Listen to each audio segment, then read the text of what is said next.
My topic for today's presentation is caste, race, ethnicity, nature, and dimensions of equality. Caste. Caste systems are closed social stratification systems in which people inherit their position and experience little mobility. Castes are most often stratified by race, ethnicity, economic status, or religious status. Castes have been noted in societies all over the world throughout history, though they are mistakenly often assumed to be a tradition specific to India. Caste is an elaborate and complex social system that combines some or all elements of endogamy, hereditary transmission of occupation, social class, social identity, hierarchy, exclusion, and power. Caste as a closed social stratification system in which membership is determined by birth and remains fixed for life. Castes are also endogamous, meaning marriage is prescribed outside one's caste and offsprings are automatically members of their parents' caste. Definition of caste. Caste is so complex phenomenon which is difficult to define. Writers and thinkers are not unanimous in their opinion regarding caste, its definition and characteristics. Hence, caste has been defined variously. Number one, by McIver and Page, they define caste as when status is wholly predetermined, so that men are born to their lot without any hope of changing it, then the class takes the extreme form of caste. C.H. Cooley defined caste as when a class is somewhat strictly hereditary, we may call it caste. A.W. Green defined caste is a system of social stratification in which mobility up and down the status ladder, at least ideally, may not occur. And D.N. Majumdar and T.N. Madan have said that caste is a closed group. Some of the key points in caste are particular, ascribed status, closed system, divine origin, purity and impurity, regulation of relation, greater social distance, conservative, endogamous group complexity, and caste consciousness. Particular, why particular? Because the system, with all its peculiarities, is unique to India. It is peculiar to India and hence it is not universal. Ascribed status, because status is ascribed to the individuals by birth. Status can neither be changed nor be improved. Closed system. Caste is regarded as a closed system. It because it restricts social mobility, that is, the movement of people from one social status to that of the other. Divine origin. The caste system is believed to have had a divine origin. It is closely associated with Hindu tradition. Purity and impurity. The idea of purity and impurity is associated with the caste. Some castes are called pure, while others are regarded as impure. Impure castes are regarded as untouchables. Regulation of relations. The caste system controls the activities and regulates the relations of its members to a great extent.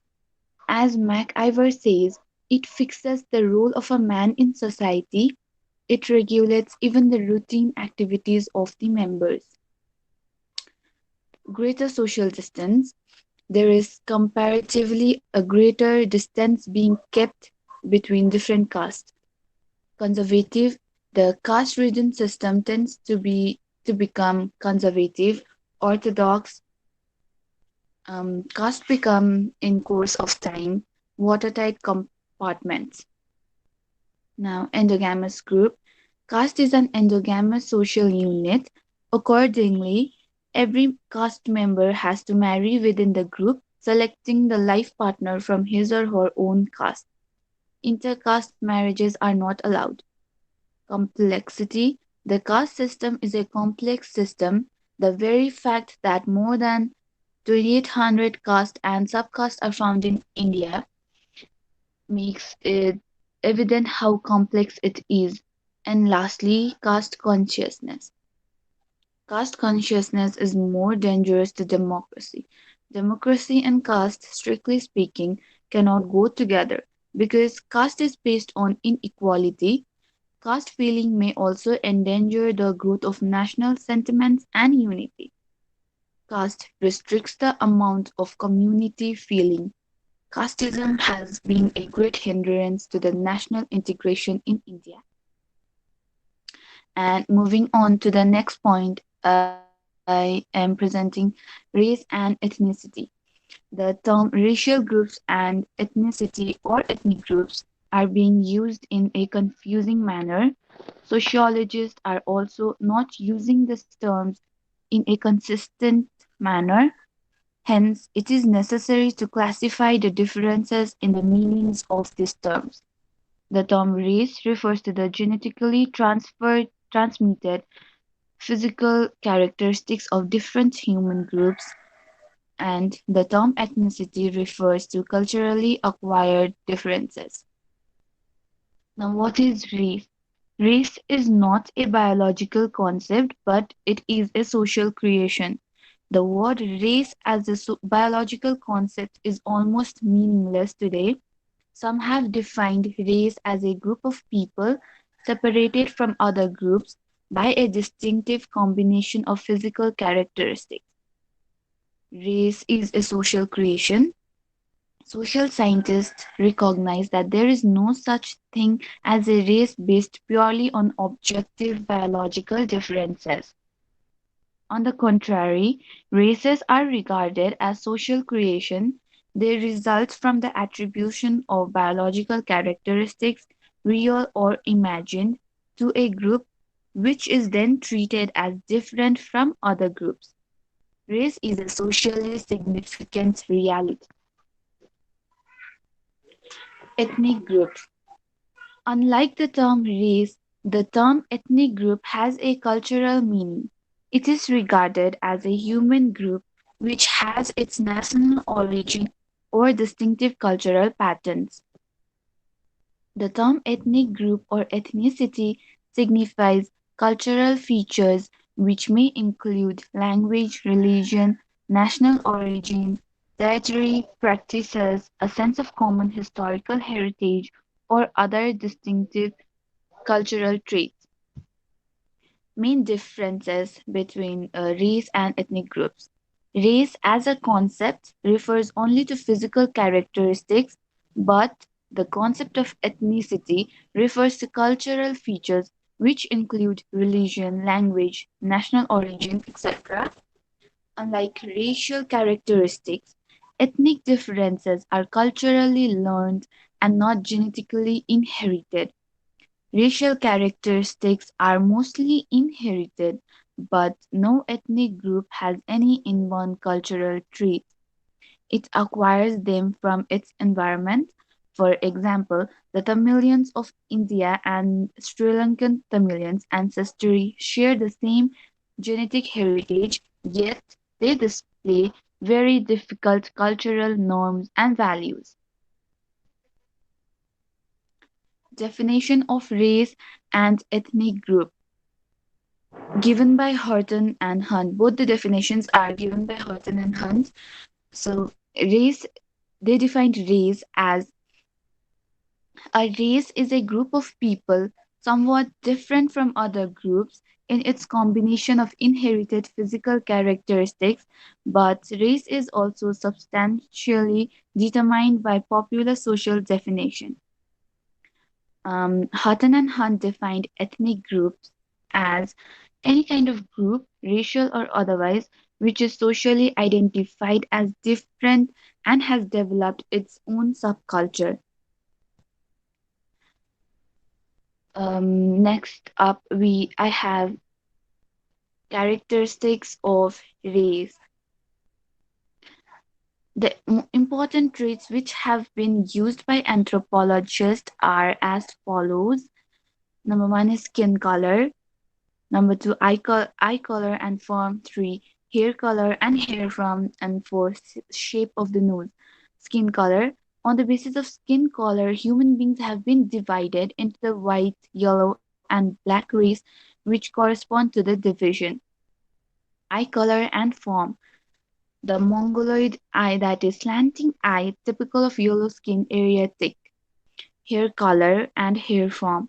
Hair form has a certain value in the distribution of races, but it cannot be safely used as a criterion of race.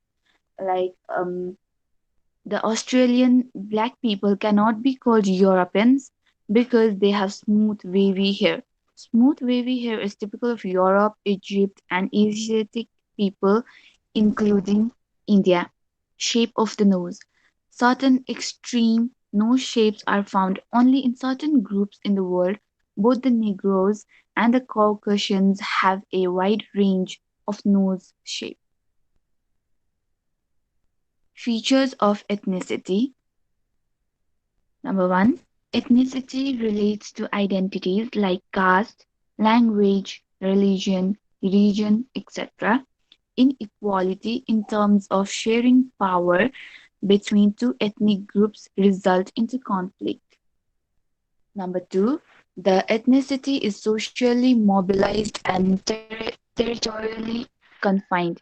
It has numerically sufficient population and is a pool of symbols depicting distinctiveness. Number three, ethnicity causes ethnic movements after being left out of the developmental process or even being a victim of women development. Number four, the focus of interest of an ethnic group is to get some benefit for itself. The group often uses ethnic criterion like religion, language, caste to mobilize itself, to give identity to itself, which separates it from other group or groups. Nature and dimension of equality. Equality, which means state of being equal, it signifies having the same rights, privilege, treatments, status, and opportunities. It relates to the principle of justice because it requires fair distributive principle. Equality is treated as something that relates to distributive principle because of which rights, treatments, and opportunities are distributed among the beneficiaries in a fair manner. The different type of equality are civil equality, political equality, social equality, natural equality, and economic equality. Civil equality because there is no discrimination in religion, belief, etc. Political because it it access to authority, it gives right to voting and all.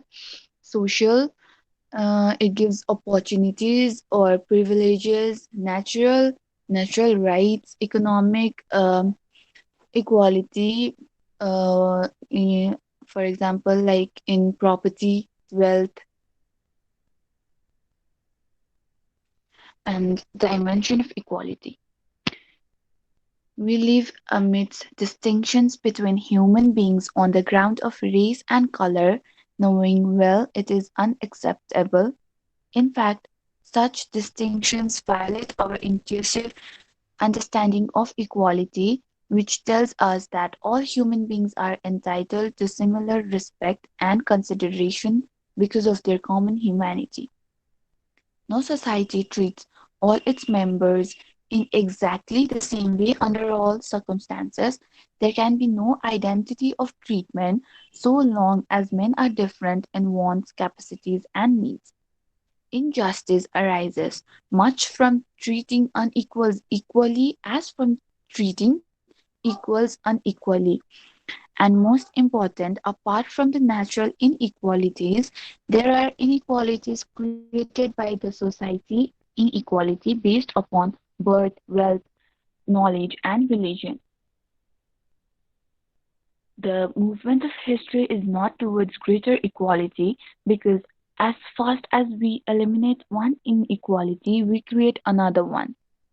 The difference being that the one we discard is unjustifiable, while the one we create seems reasonable. Hence, the social, political, educational equalities are always in need of reinforcement and reinterpretation by every new generation.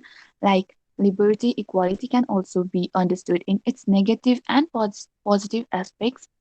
Negative equality was associated with the end of such privileges, and positively, it meant the availability of opportunity.